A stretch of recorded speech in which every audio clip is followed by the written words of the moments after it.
जय माता दी। आप सभी को कमला एकादशी की बहुत बहुत बधाई। अधिक मास की शुक्ल पक्ष की एकादशी को पद्मिनी एकादशी या कमला एकादशी भी कहते हैं। यह एकादशी प्रत्येक वर्ष न आने के कारण विशेष महत्व रखती है। इस एकादशी के दिन राधा कृष्ण और शिव पार्वती का पूजन किया जाता है। इस व्रत में दान का विशेष महत्व होता है। इस दिन कांसे के पात्र में भोजन, मसूर की दाल, चना, कांदी, शहद, शाक और पराया अन्न ग्रहण नहीं करना चाहिए। इस दिन नमक का प्रयोग भी नहीं करना चाहिए तथा फल आदि का सेवन ही करना चाहिए। कहते हैं कि इस एकादशी का व्रत करने से माता महालक्ष्मी की विशेष कृपा प्राप्त होती है। ये भी कहा जाता है कि इस दिन घर में जप करने का 1 गुना, गौशाला में जप करने का 100 गुना, पुण्य क्षेत्र या तीर्थ क्षेत्र में जप करने का हजारों गुना, तुलसी के समीप जप जनार्दन की पूजा करने का लाखों गुना एवं भगवान शिव व विष्णु के क्षेत्र में जप करने का करोड़ों गुना अधिक फल मिलता है।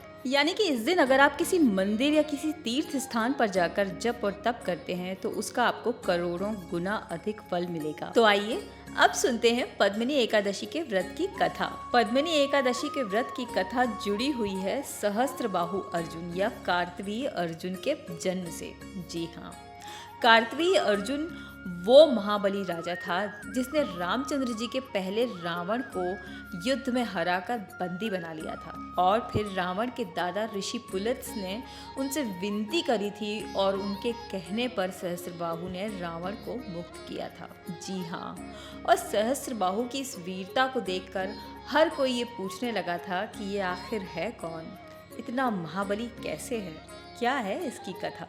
तो आइए आप सबको भी सुनाती हूँ इसकी कथा, यानी पद्मिनी एकादशी के व्रत की कथा।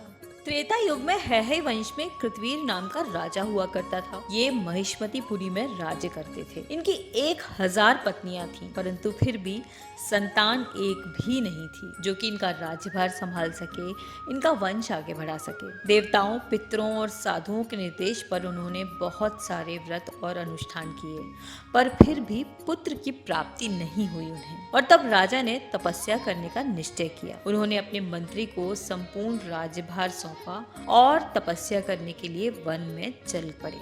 महाराज के साथ उनकी सबसे प्रिय रानी पद्मिनी भी चल पड़ी, जो कि राजा हरिश्चंद्र की कन्या थी।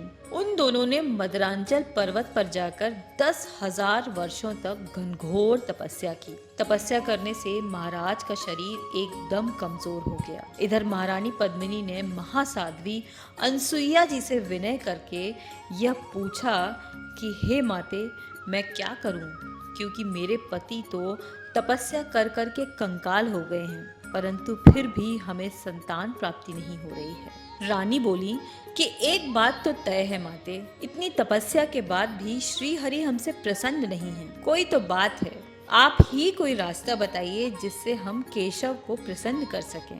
कालांतर में उन्हीं रानी के गर्भ से एक पुत्र का जन्म हुआ, जिसका नाम रखा गया कार्तवीर्य अर्जुन।